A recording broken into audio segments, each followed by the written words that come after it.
You're listening to Sox in the Basement, a production of the Broadcast Basement Limited, where every show is 30 minutes of good and comes from a basement bar on the south side of Chicago.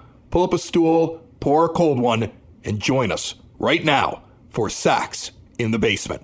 Heard everywhere podcasts can be found, and always at soxinthebasement.com. I'm powering through this show today. I could be like the White Sox of the last couple of years and go day to day for a few days and then have the team play with a short bench. And then about 9 days into me not being available and being day to day, then go on the IL. And it could be complete roster mismanagement here on Sox in the Basement. But instead, no, you're just being the tough guy that's going through. You're not worried about going on the IL. You're not worried about taking, 10 games off here. No, you're just going to push through this thing, and your voice is going to sound terrible. And at some point, it might crack like you're Peter Brady. And at some point, I'm going to make fun of you. But also, let's be fair. Nobody said a word when I went through like the last 2 weeks, where at times I started to completely lose my voice. Yeah, but nobody noticed. Yeah, nobody noticed because I talk over you all the time, so nobody understood. Exactly, nobody knows I'm here. Right. So I woke up today with like a raging sore throat, and I was like, "Where did I get this thing from?" Because nothing's going on in my house, and I'm like, "Where did this come from?" And I make mention of it as I'm getting the kids ready for school, and the older kids are avoiding me. Right, like my 17-year-old is in like this massive production of Chicago over at Macaulay, where she's like the lead saxophone player. She's playing 3 different types of saxophones in the pit with solos and everything else. She's like, stay away from me. I've got this huge thing I've been practicing for a month or so. My 15-year-old son is like, I don't want anything to do with you. I've got big things going on. The little guy looks at me and goes, oh yeah, I've had a bad sore throat for the last like 4 or 5 days. Oh, good. And I look at him and I go, what? And he goes, yeah. I'm like, I ask you all the time how you're doing. You tell me you're fine. He's like, yeah, I don't want to miss school. I'm like, do you have one now? He's like, no, it's gotten better. I don't have one today. And I just looked at him and I'm like, this little walking virus has probably spread it throughout the entire 3rd grade. I called my dad like an hour ago. He's like, I got a really bad sore throat. I'm like, yeah, Nick was over at your house yesterday. He's the walking virus. He doesn't tell anybody he's sick. Like every other child I had told me when they were ill. In fact, when I was a kid, if I had a sniffle, I wanted to stay home and play video games, right? Like you didn't want to go to school. Any excuse to stay home, you would. This kid, he's like, no, I'm not missing what's happening in the 3rd grade today. I'm just going to pretend like I'm not ill. And he powers through. I've never seen a kid like that. And in the process, he becomes patient zero. We'll call him Nicky Zero. Yeah, Nicky Zero. And but my 6-year-old does the exact same thing where I will sit there, I will look at her. There will be stuff running down her nose and be like, oh, you're sick. And she'll go, no, I'm fine, Dad. And she just has to be contrary. And in the meantime, I'm the one who loses my voice for 2.5 weeks. He got me. So we're going to power through this episode. We got a lot to get into. Tim Anderson out the door. Liam Hendriks officially out the door. 2 things that we said we thought would happen. It was logical for it to happen. We've been talking about it for the last couple of months. I was shocked by the amount of surprise, but we're going to talk about what they're probably going to do next, what they should do next, and what if they don't do it is going to be a real problem.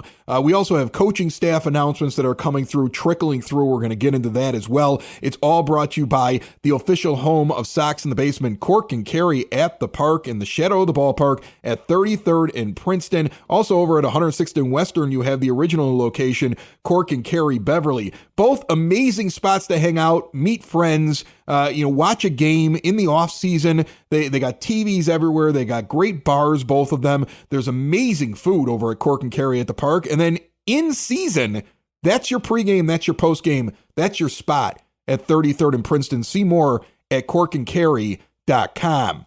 All right, so let's just get into the big thing. Liam Hendriks is out. Which makes sense. Right, like anybody arguing to keep him around doesn't understand that he was getting all that money anyway over the next 10 years. That is not a heartless thing. They did not treat a cancer survivor badly. They're paying him, and he gets to go out and make his money elsewhere. And they didn't need a closer for 2024, especially of his ilk, because again, this is not a competitive year. Well, he's also not going to play. He's really not going to play much in 2024. No, he's got the cancer survivor thing is great. He is the comeback player of the year, but don't forget, He had Tommy John surgery not too long after he came back. He's not going to be ready to pitch for most of next year. If the White Sox were going to contend next year, picking up his option is probably not the best way to go. Perhaps renegotiating with him, declining the option, and then maybe trying to bring him back might have made sense. But in this situation, somebody who thinks that Liam Hendriks will be a viable option for them at the end of the season might pick him up and help him rehab his elbow and have him ready to go for the end of the year if they think they're going to compete. That's what Liam Hendriks' future really needs to be right now. And if not, then there have been plenty of guys over the past few years who are coming off of injury, who have done all the work on their own, been ready to go, and then had teams kick the tires down the stretch when they felt like they were ready. Liam Hendriks will be fine. The White Sox do not in any way, shape, or form need him in the last year of his contract, no matter what, to be sitting there on the shelf. They need to free up that money, spread it out over the 10 years, like you said. He is still getting paid. And it's business. It's not, the White Sox do not need to be a charity for this guy. He's a wonderful human being, but it's business. They have to free that money up. They have to field the team. And then Tim Anderson is out the door. It's a $1 million buyout that frees up $13 million. And I got to be honest with you, I'm shocked by the fact that, like, I see all these polls, and they're non-scientific and they're all over social media, where I'm seeing like 45% of White Sox fans who just don't get this move. And let me tell you something. He hasn't been good for a while.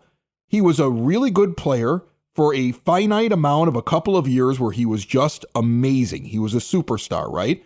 He's at the end of his contract. And this argument that I see getting pushed by even beat reporters, people that are covering the team, fans that are out there, that why wouldn't you hold on to him to see if he brought his value back and trade him?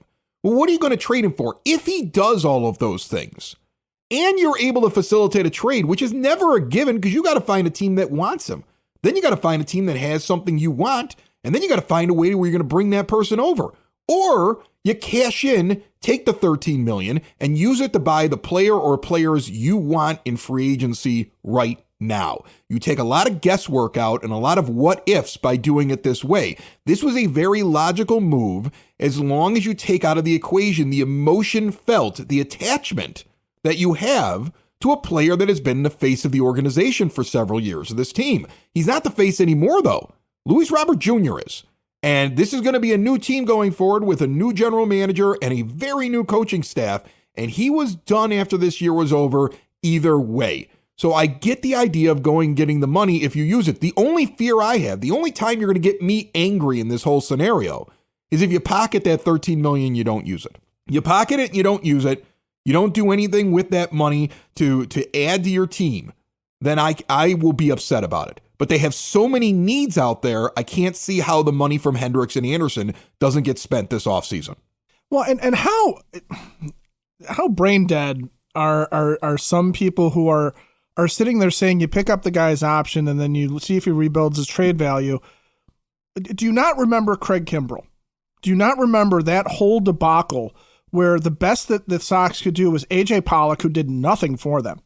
And also, do you not pay attention to what happens at the MLB trade deadline with rental players, which is what Tim Anderson would be if he picked up his option? He's not giving you a couple of years of service to whoever he gets traded to. He is a straight up rental player, okay? So you are banking on the fact that, one, this guy is going to rebound. And God bless Tim Anderson. I hope he rebounds. I hope he gets back to where he was. I hope he goes and plays with Mike Trout, who really thinks that he's was just super impressed with him in the World Baseball Classic. And I hope, the Angels have themselves a fine year with Tim Anderson at the top in front of Mike Trout. I would love to see him succeed, but he builds up his trade value by returning kind of to form for himself. Who is giving you anything for a rental Tim Anderson? What are you then? Are you then in the middle of a long rebuild because you're bringing back prospects for him halfway through the year? That isn't what I want. I don't want a long rebuild. I want a quick flip, and I want to start bringing in major league ready baseball players, guys that are replacement level or better, that are professional baseball players. I want to add competition to every position and make the younger players that you have in your minor league system, which isn't very good with the exception of a couple of guys at the top end right now that you're waiting for, like Colson Montgomery. I want competition at positions, and I want competency at those positions until somebody breaks through and takes that person's job. I want to run the team like a good Major League Baseball team is run. And I don't want to go into a 3-4 year rebuild where you're just trying to build value in Anderson to get back a couple of prospects, and then we got to sit around and wait and see what they're going to be when most of the time they don't pan out. It was a silly idea. Anybody that thought you hope that he gets value, and then you hope you find a partner, and then you hope you get something that works for him. Sox in the Basement listeners, it's open enrollment season. If your company is going through the medical renewal and you are dreading the process, increased premiums and out-of-pocket expenses, heck, the decisions you make could put your employees into medical bankruptcy. Do not fear, our good friend Butch Zemar is here. Whether you run the benefits program for your company or even own the company, buy medical insurance privately on your own. If you're at retirement age and you're dealing with medical issues, the folks over at Elite Benefits of America are the ones you want to call. Call Butch directly. I have learned so much from him just producing his podcast, the Zemar Podcast, right here on the Broadcast Basement On Demand Radio Network. I have saved thousands of dollars just with the advice on what bills to pay and what charges to question. It's free. He's going to evaluate you, your company, whatever. Do not delay. Do not put it off. 708-535-3006 or reach out to Butch through elitebenefits.net. Now you've got $13 million that Chris Getz better spend. Right. And he better turn that into something useful for this team for the next couple of years and use that money to support the team in other ways. Fill up that starting rotation that has nobody beyond Dylan Cease in the rotation right now. Do something with that cash, but you have that cash to do something with, and you can bring back a Major League ready player right now. What if Tim Anderson gets hurt again? What if Tim Anderson spends the first few months of the year out with a hamstring, or he injures his hand or something like that? What if Tim Anderson is hitting well, but his fielding, for whatever reason, is just atrocious? We've seen him go through these things. He's a very what if something guy. Off the field happens to Tim Anderson and he goes in the dumps? Because it happened more than once in his time here with the White Sox. Something completely baseball non-related happens to the man off the field, and it affects his play because you've seen it happen before. So what if that happens too, and then you get no trade value out of him? It's too volatile of a situation for a guy that when he's on his game, you love watching play for the White Sox on the South Side. But at this point, you're rolling the dice for no good reason when you can just take the $13 million. Go look at Ahmed Rosario. Paul DeYoung, I've heard bandied about. Oh, I don't know if I want Paul DeYoung. I don't want him either. You know, I'd rather have Danny Mendick back than Paul DeYoung. I would kind of rather have Danny Mendick back. I mean, I'm looking at the free agent shortstops, and Ahmed Rosario stands out. In terms of filling up players, guys that can kind of to bring you across for something like that. I mean, you've got like Isaiah Kiner-Falefa, who's kind of a useful guy in some ways, but not a real star or anything like that. You don't have a ton of guys that you're sitting there going, hey, this is what I want to have replace Tim Anderson. But don't forget, Colson Montgomery is really the next guy up, right, in terms of the top prospects that you have. Yeah, but he's not going to start the season for you, because I noticed that there was a quote this week from him. Somebody asked him about like his timeline, and he said that they're taking their time with him. They are not going to rush him to the major leagues, and he knows what his timeline is and what he's supposed to be doing this year. He's not starting the year for the White Sox, and with good reason after we just watched what happened when you rushed Andrew Vaughn. You don't need to. Build a bridge. Bring back Elvis. I mean, like, I know he's going to go out. Right now, he's going to be a high-end, he knows he can make money this year. He should do better this year in the open market than in previous years because of how weak middle infield is. But the White Sox should easily be able to bring him back in if they want him back in their locker room as a bridge. Yeah, and that's all you really need. You just need to build a bridge to Colson Montgomery for shortstop. You just need to build a bridge across 2024 into 2025. And if you can find a guy, and we'll keep picking on the name Ahmed Rosario because he's that kind of a guy. If you can find a guy that you think will be part of this team for a longer term, that's where you give the guy a real major league contract, kind of the way you gave it to Andrew Benintendi. And I'm not going to get into Benintendi's performance here, but if you want to sign Ahmed Rosario for 4 or 5 years because you think at age 28, he's a guy that is going to be a useful contributor into the next time where you expect to contend, then you go ahead and do that. If you got to go get Donovan Solano because at age 35, Donnie Barrels still puts up a few good numbers and plays mediocre defense for you, but he gets you to the next wave, cool. You know what? Go get me Donnie Barrels. That's fine. Yeah, I mean, I'd take Rosario onto my team for 3 years. I wouldn't give him a very long contract, and I don't know what he wants. Okay, because again, he's a win or two in his better years above replacement.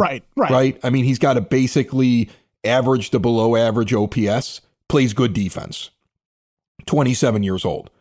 Teams that win want his services. That's why he was on the Guardians, and there's a reason why he was on the Dodgers for a time last year. Okay, like he's a real baseball player who's out there, a guy who would be flying under the radar if it wasn't such a weak middle infield market. And that's going to be the one problem that the White Sox have.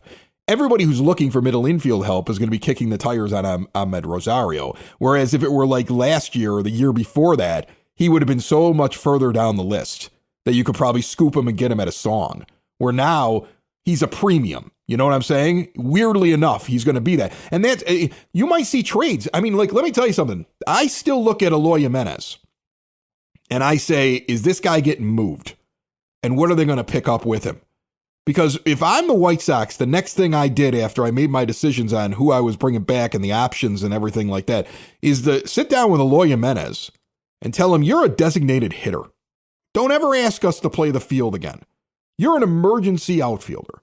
If you can accept being a DH and you can concentrate on hitting and you can try to put 35 balls out of the ballpark this year and you can go for that and be that in our lineup, we want you. How do you feel about that, Eloy? And if he goes, whatever's best for the team, and if that's what you want me to focus on this offseason, I'm going to do it, great. If he gives you any resistance, trade him before the first of the year because you don't need that anymore.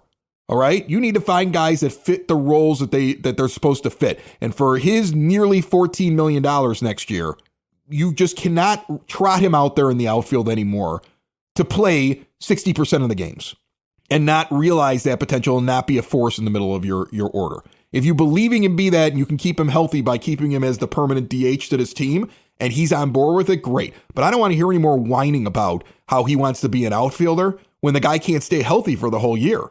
He can go say hi, mom, on somebody else's team.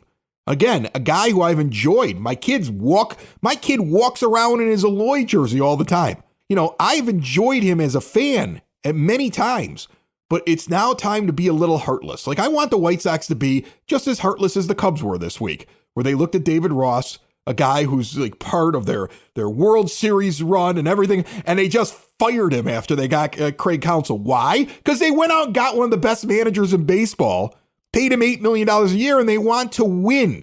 I want my team to be just as heartless. You're either with us or you're out. You're either doing this role or we don't want you anymore. If you're not part of the new way of doing things with the White Sox, it's time to get to stepping. That's what I want from my team. Well, and that's what we haven't had from the White Sox for a very long time is that heartlessness, because we talked about in years past, like, hey, Yohan Moncada is showing signs that maybe he's not the best version of him that we think we got, right? And maybe it's time to maximize his trade value to do other things because there's other problems that the team has.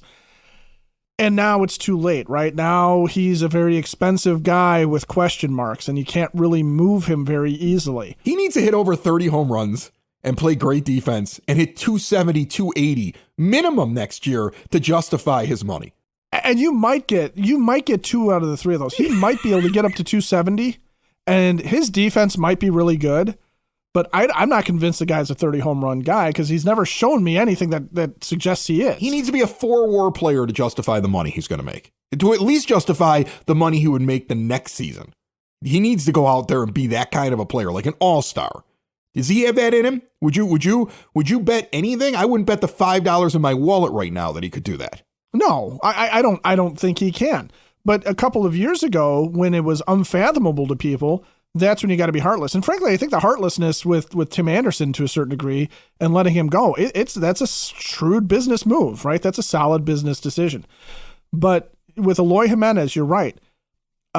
You got to look at the guy and sit there and go, where does he fit in with this team? Because now's the opportunity to sit there and say he may still be worth what people think he could be. Because if he has another year where he can't stay on the field, if he has another year where the power numbers aren't quite what we remember them to be before some of these injuries started to take their toll, his trade value is going to drop, and you're not going to get as much back from him. They need to be heartless. I mean, I don't think you can understate like how much of a cult figure David Ross is for the Cubs, for him to be let go for Craig Counsell. That's a pretty big heartless move. Why can't my team be like that? Why can't they be like that?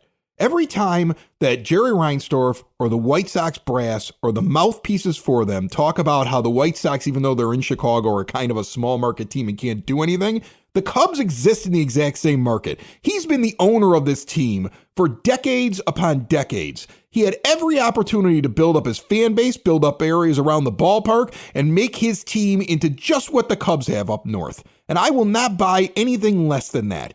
Look at what they're doing right now. Look at how quick they intend to turn around. Look at what they did going after Craig Counsell and how they just basically looked at David Ross and was like, hey, man, thanks. But, we want to win.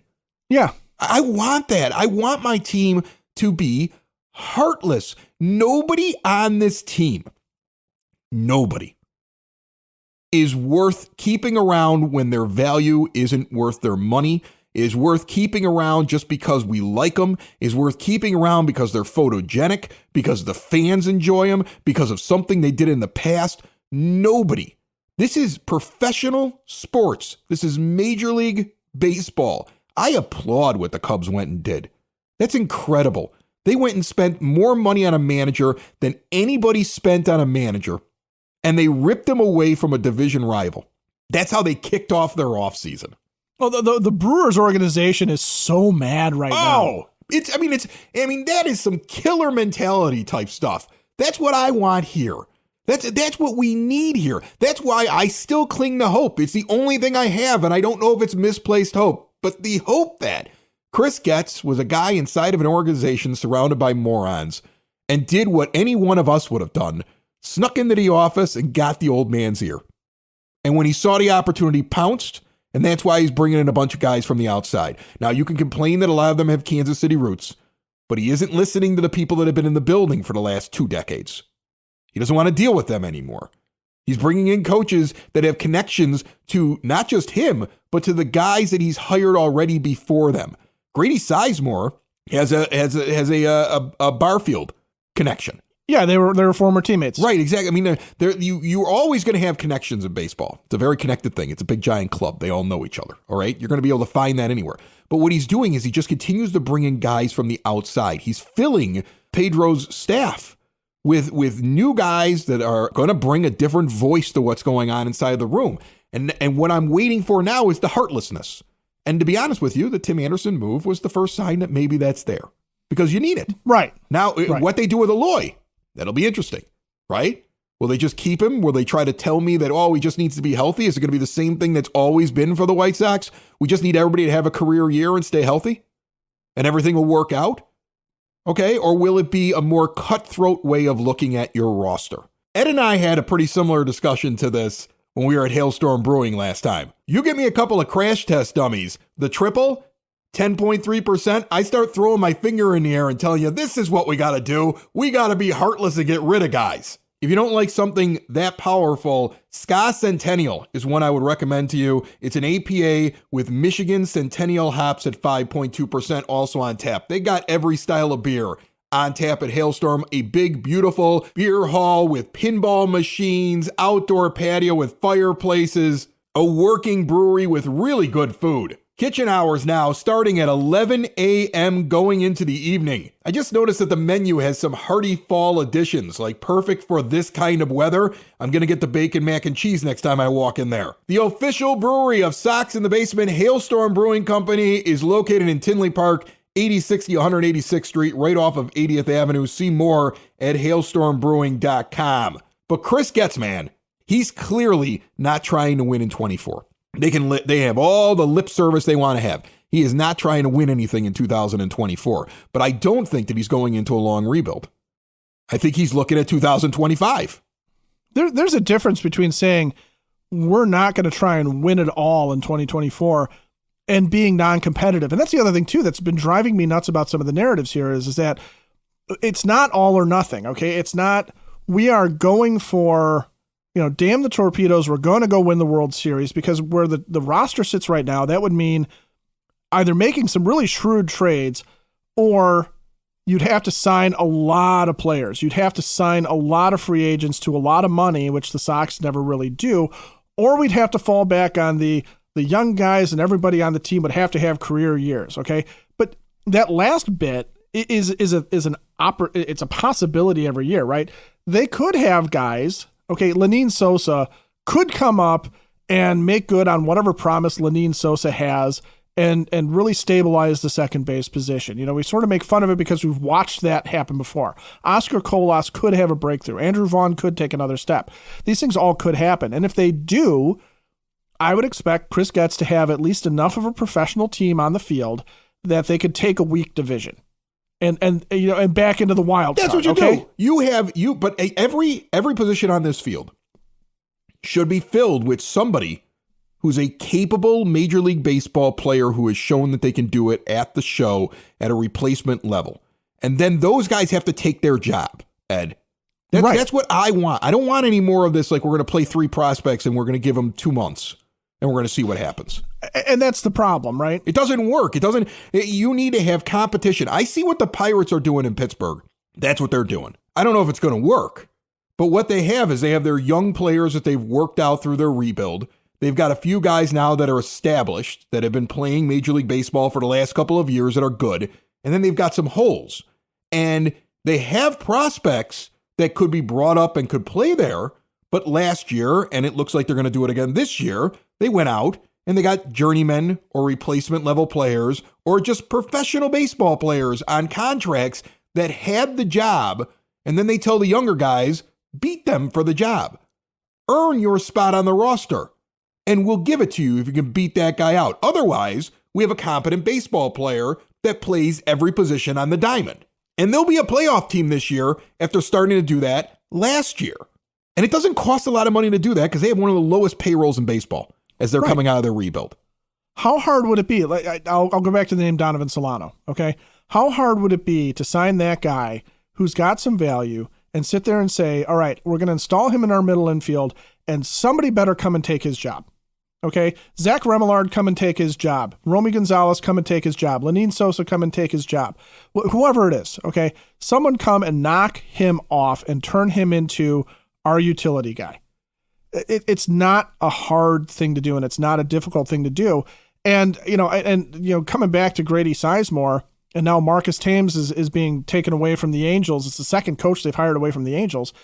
But they're trying to build a coaching staff here that also has a track record of some success, both as major league players. Okay, so talking about bringing in veterans who have done it before, Grady Sizemore was a very good outfielder in the major leagues for a very long time. He had injury issues, okay? Darryl Boston was never really that good. And you're asking him to do the same thing that Boston did. Yeah, I think Grady Sizemore taking over Boston's role is just such an upgrade, right? It's a massive upgrade. It is a huge upgrade. And Thames, for his part, okay, took an Angels team that was really pretty terrible in 2022 with, a 233, 297, 390 slash line, 25.7% strikeout rate, 7.5% walk rate. Way better results where their batting average went up to 245, which is pretty respectable for a team. 317, 426 in terms of on base and slugging. They had more runs scored. Their strikeout rate went down. Their walk rate went up. So he is a guy who was a professional hitter for a very long time. He was one of those guys, right? You'd go and play fantasy baseball. Thames was a guy that was always kind of around on a squad, right? He's a backup outfielder. He's sitting in your DH role. He's the top guy off the waiver wire. He's jumping around from team to team, and he's a guy who gets hot and wins you a championship.